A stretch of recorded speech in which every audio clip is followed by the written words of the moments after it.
नमस्कार मेरे प्यारे बच्चों, स्वागत है आपके अपने YouTube channel the PCM vision में। प्यारे बच्चों, जैसा कि आप सभी को मालूम है कि बोर्ड परीक्षा 2025 के लिए जैक बोर्ड की ओर से सभी सब्जेक्ट के मॉडल पेपर को जारी कर दिया गया है। तो आज के इस वीडियो के माध्यम से हम लोग क्लास 12 ज्योग्राफी के मॉडल पेपर सेट 1 का कंप्लीट सॉल्यूशन देखने वाले हैं। और मॉडल पेपर कितना ज़्यादा इंपॉर्टेंट होता है बच्चों, ये तो आप लोग जानते ही होंगे, क्योंकि जैक बोर्ड के एग्जाम में मॉडल पेपर से बहुत सारा क्वेश्चन हूबहू पूछे जाते हैं। तो और भी जो क्वेश्चन पूछे जाते हैं, ये सारा कुछ क्वेश्चन आपका मॉडल पेपर से ही रिलेटेड क्वेश्चन पूछे जाते हैं।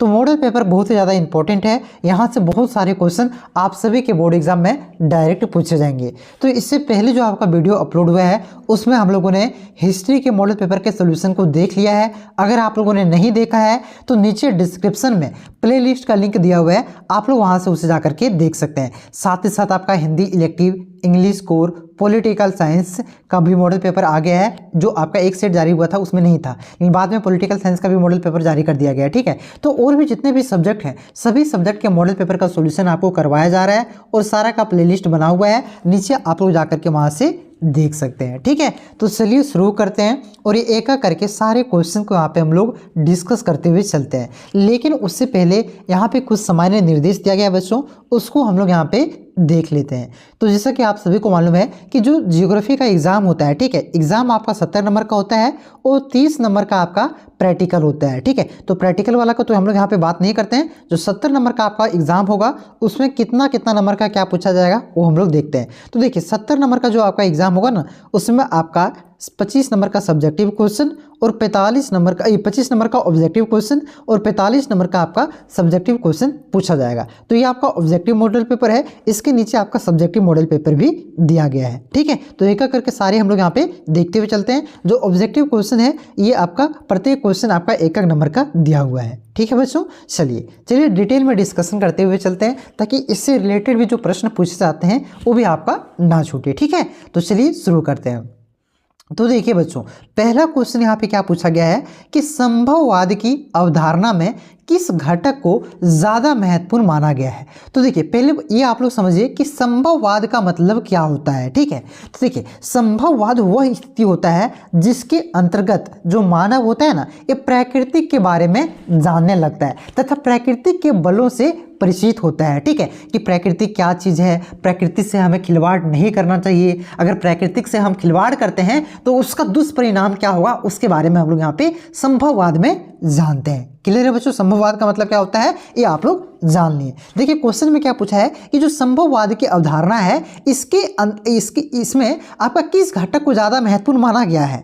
तो इस अवधारणा में जो आपके मानवीय घटक है, मानवीय घटक को आपका सबसे ज़्यादा महत्वपूर्ण माना गया है। ऑप्शन नंबर ये इसका करेक्ट आंसर हो जाएगा। ठीक है बच्चों, देखिए ये भी क्वेश्चन पूछता है कि जो आपका संभववाद है ना, इस संभववाद का जनक किसे कहते हैं। ठीक है, तो याद रखिएगा जो संभववाद है इसके जनक आपका विडाल डी ब्लास को कहा जाता है। मैं यहाँ पे लिख देता हूँ किससे कहा जाता है, तो यहाँ पे लिख देता हूँ विडाल डी ब्लास को कहा जाता है। ठीक है, इसे आप लोग याद रखिएगा, ये भी क्वेश्चन कई बार बोर्ड एग्जाम में पूछे गए हैं। क्लियर है बच्चों, देखिए आंसर तो नीचे दिया गया है। ठीक है, वो कोई भी देख सकता है, टाइम क्यों बर्बाद करेगा। लेकिन यहाँ पे आप क्या समझने के लिए आए हैं, मॉडल पेपर का मतलब क्या होता है। मॉडल पेपर का मतलब जिस तरह से हम लोग कोई भी घर बनाते हैं ना, तो इंजीनियर के द्वारा पहले घर का नक्शा बनाया जाता है ना, ठीक उसी प्रकार से जो क्वेश्चन सेट करता है भाई साहब, वो मॉडल पेपर बनाता है और मॉडल पेपर बच्चों को दे देता है कि बच्चों देखिए इसी प्रकार से आपके जो आने वाले बड़ा घर बनेगा, यानी कि बोर्ड एग्जाम में क्वेश्चन आएंगे वो इसी प्रकार के क्वेश्चन आएंगे। ठीक है, तो इसी प्रकार के जो भी क्वेश्चन है वो हम लोग डिस्कस करते हुए चल रहे हैं। क्लियर है बच्चों, चलिए वीडियो आपको अच्छा लगे तो वीडियो को लाइक करते हुए चलिएगा और इस वीडियो को अपने सभी दोस्तों में शेयर करते हुए चलिएगा। ठीक है, चलिए देखिए अगला क्वेश्चन क्या पूछा गया है कि मेगानगर की जनसंख्या कितनी होती है। तो जो आपका मेगानगर है बच्चों, इसकी जनसंख्या आपका 50 लाख से अधिक होता है, उसे आपका मेगानगर कहा जाता है। ऑप्शन नंबर 20 का करेक्ट आंसर होगा 50 लाख से अधिक। ठीक है, अगर पूछे कि मिलियन सिटी किसे कहते हैं, मिलियन सिटी किसे कहते हैं, तो जिसकी जनसंख्या आपका 10 लाख यानी कि 1 मिलियन के बराबर होता है उसे आपका मिलियन सिटी कहते हैं। इसे भी आप लोग ध्यान रखिएगा। क्लियर है।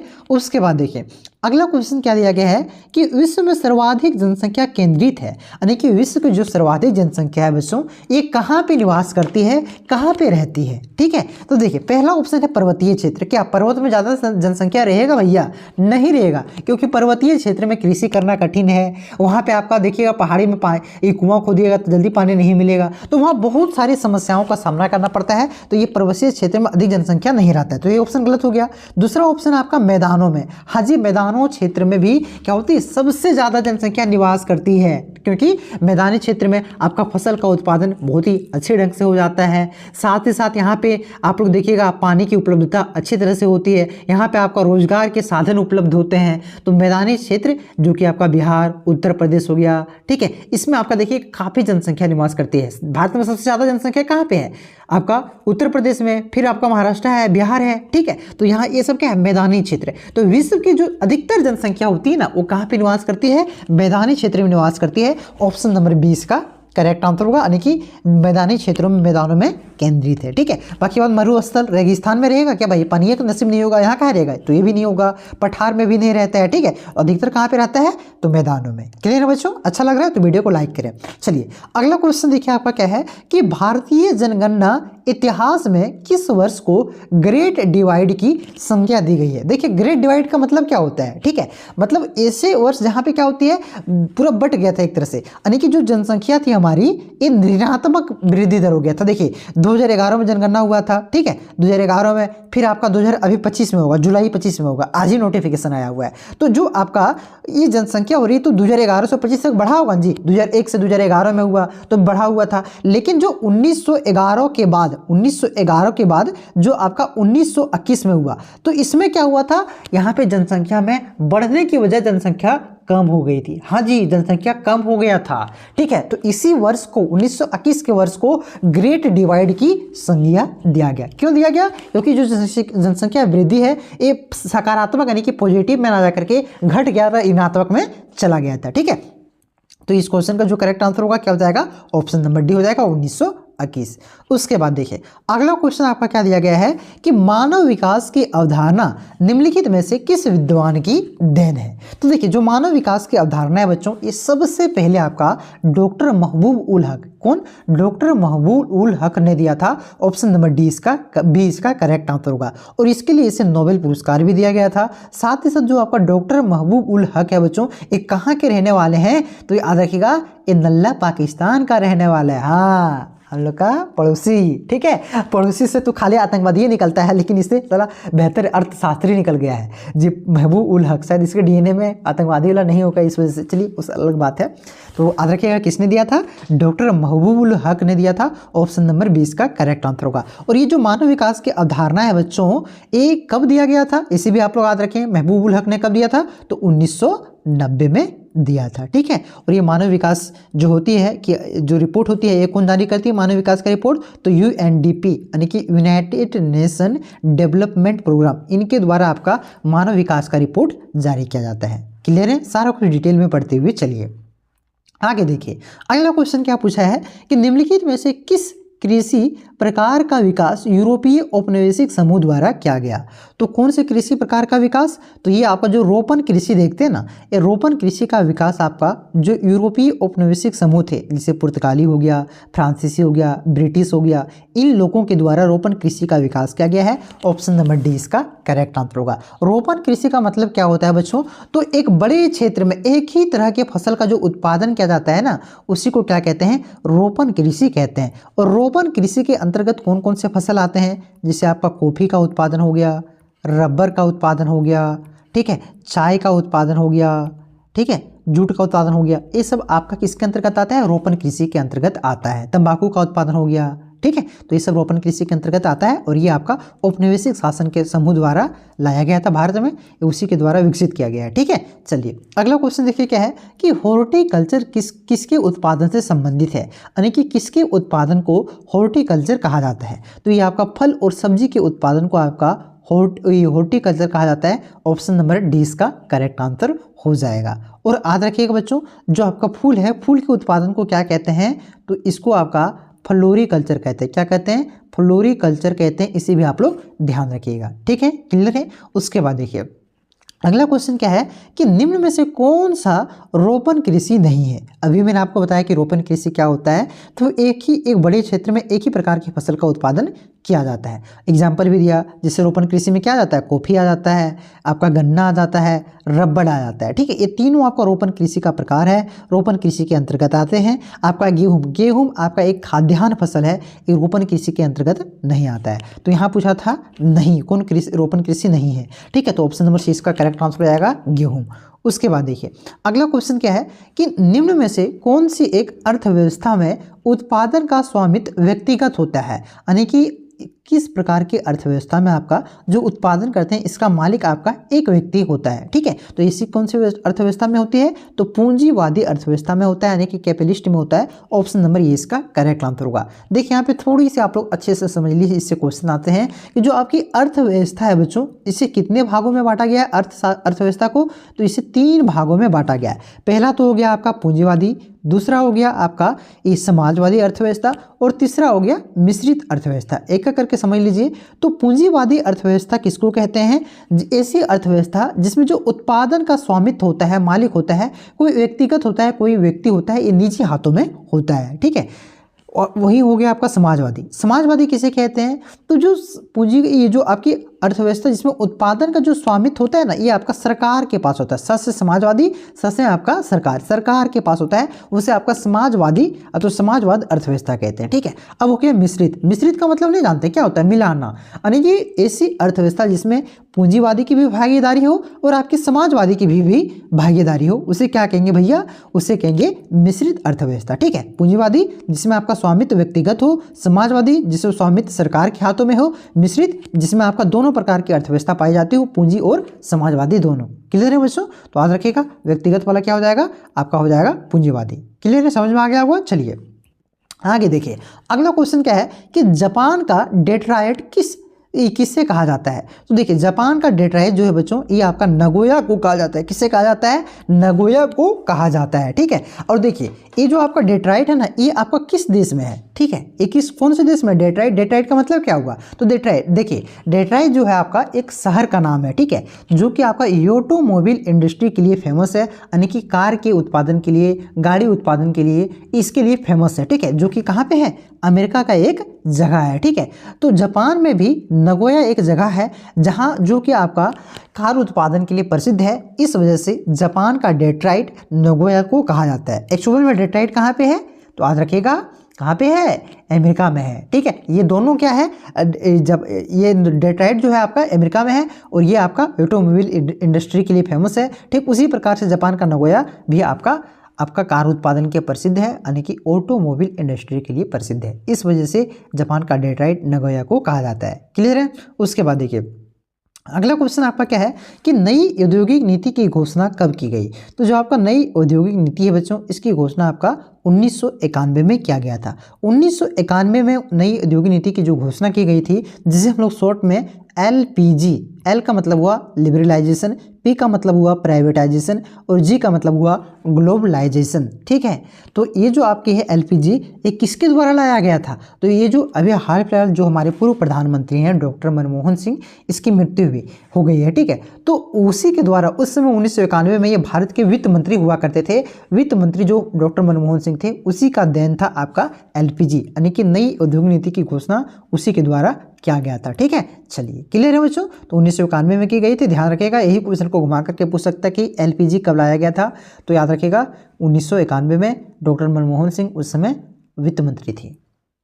चलिए अगला क्वेश्चन देखिए क्या है कि एक विकसित अर्थव्यवस्था में जनसंख्या का बड़ा अनुपात किस पर निर्भर करता है। तो जो एक विकसित अर्थव्यवस्था होती है, ठीक है, जैसे अमेरिका की अर्थव्यवस्था, यूरोप की अर्थव्यवस्था, ठीक है, तो जो विकसित अर्थव्यवस्था होती है उसमें जनसंख्या का एक बड़ा हिस्सा वो किस क्षेत्र में काम करता है, तो आपका तृतीय क्षेत्र में काम करता है। ठीक है, तो देखिए अर्थव्यवस्था को 3 क्षेत्रों में बांटा गया है, प्राथमिक क्षेत्र, द्वितीय क्षेत्र और आपका तृतीय क्षेत्र, और कहीं कहीं चतुर्थ क्षेत्र भी देखने को मिलता है। तो प्राथमिक क्षेत्र के अंतर्गत क्या आता है, द्वितीय क्षेत्र के अंतर्गत क्या आता है, तृतीय क्षेत्र के अंतर्गत क्या आता है, ये समझ लीजिए। ठीक है, देखिए जो प्राथमिक क्षेत्र है ना बच्चों, प्राथमिक क्षेत्र के अंतर्गत आपका जो कृषि हो गया, कृषि से जो संबंधित आपका उत्पादन हो गया, कृषि से संबंधित जो क्षेत्र है ये आपका प्राथमिक क्षेत्र के अंतर्गत आता है। जैसे चावल उत्पादन, मत्स्य उत्पादन, पशुपालन, ये सब क्या है आपका प्राथमिक क्षेत्र के अंतर्गत आता है। तो द्वितीय क्षेत्र के अंतर्गत क्या आता है, तो जो कृषि क्षेत्र में वस्तुओं का उत्पादन किया जाता है उसका जो विनिर्माण किया जाता है। जैसे कि मान के चलिए प्राथमिक क्षेत्र में हम लोगों ने क्या उत्पादन किया, गन्ना का उत्पादन किया,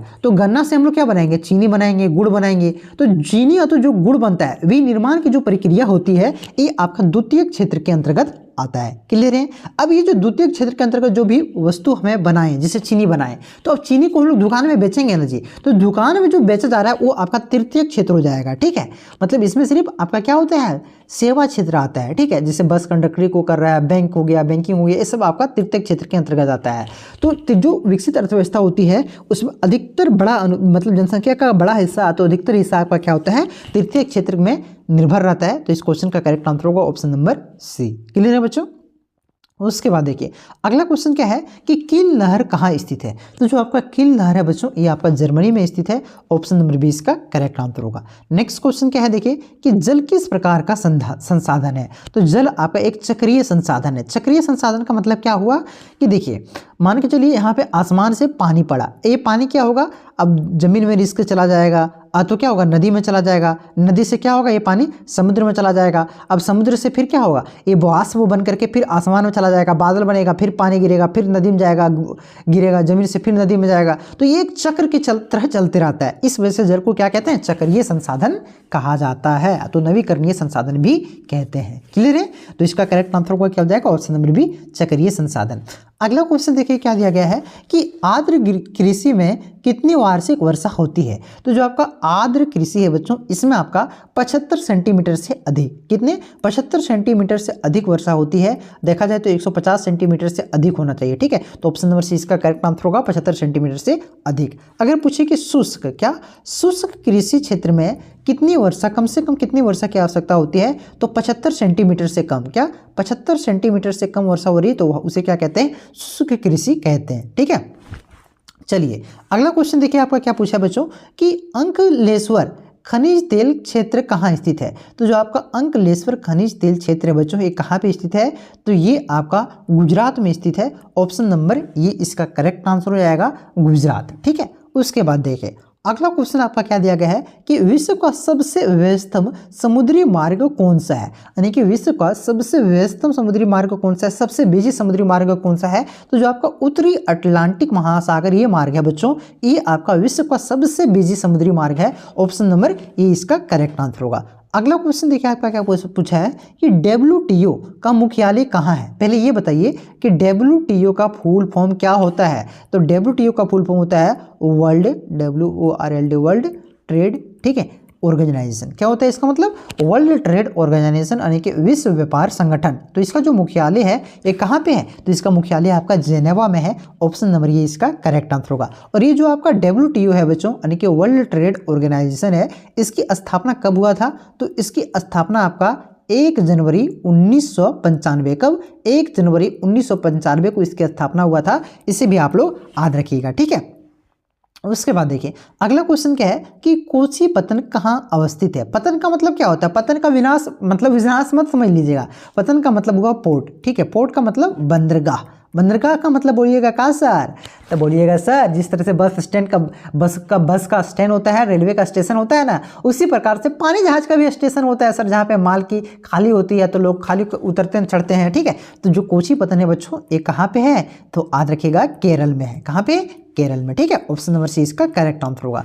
अगला क्वेश्चन देखिए क्या है कि किस पंचवर्षीय योजना में समाजवादी समाज की स्थापना का प्रतिरूप प्रस्तुत किया गया था। तो कौन से पंचवर्षीय योजना में, द्वितीय पंचवर्षीय योजना में। ठीक है, और ये जो द्वितीय पंचवर्षीय योजना है ये कब से कब तक चला था, तो याद रखिएगा 1956, कब 1956 से लेकर के 1961 तक आपका द्वितीय पंचवर्षीय योजना चला था। और ये जो द्वितीय पंचवर्षीय योजना है बच्चों ये कौन से मॉडल पर आधारित था, तो ये आपका याद रखिएगा PC महालनोबिस मॉडल पर। ठीक है, PC महालनोबिस मॉडल पर आधारित है, इसे भी आप लोग ध्यान रखिएगा।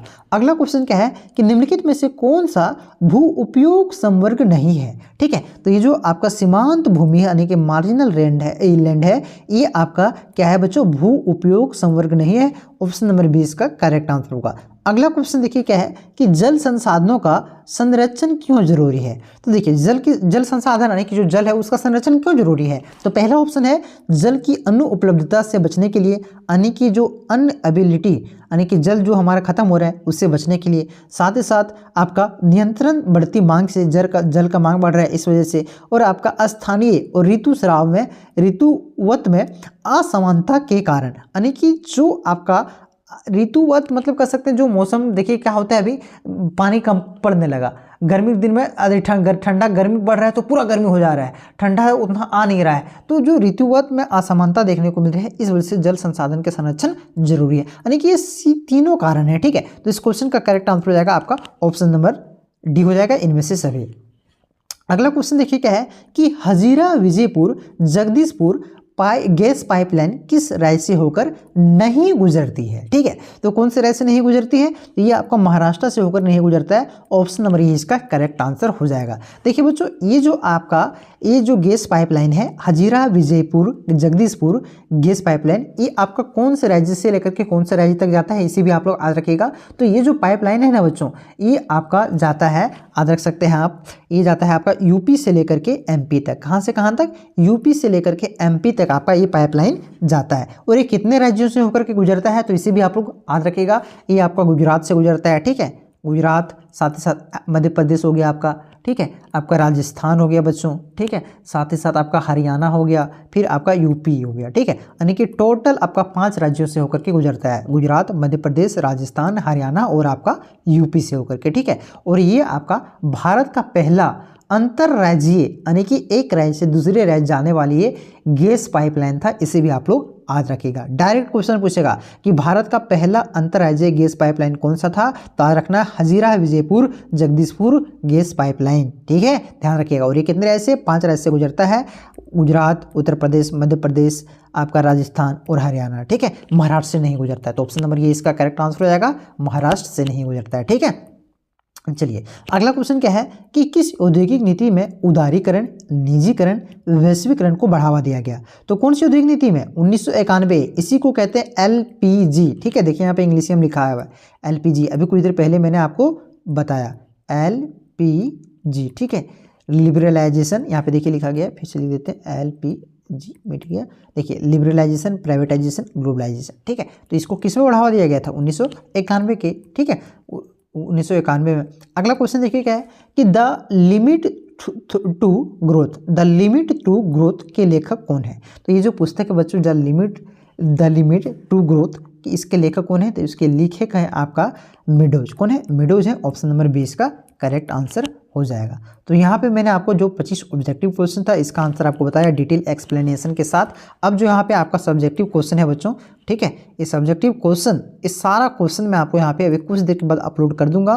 बाकी बात आपका Hindi elective, English core, political science, ये सारा सब्जेक्ट का अपलोड हो गया, उसे आप लोग देख लीजिएगा, प्लेलिस्ट आपका बना दिए हैं। ठीक है, चैनल पे नए हैं तो सब्सक्राइब जरूर कर लीजिएगा। बहुत ही very important question, original question, सारा कुछ आपको इस चैनल के माध्यम से कंप्लीट करवाया जाएगा, प्रीवियस ओरिजिनल क्वेश्चन। ठीक है, ये सारा PYQ आपको करवाया जाएगा, तो टेंशन मत लीजिए, चैनल से नहीं है तो जुड़ जाइए। चलिए मिलते हैं नेक्स्ट वीडियो में, तब तक के लिए जय हिंद, जय भारत, जोहार।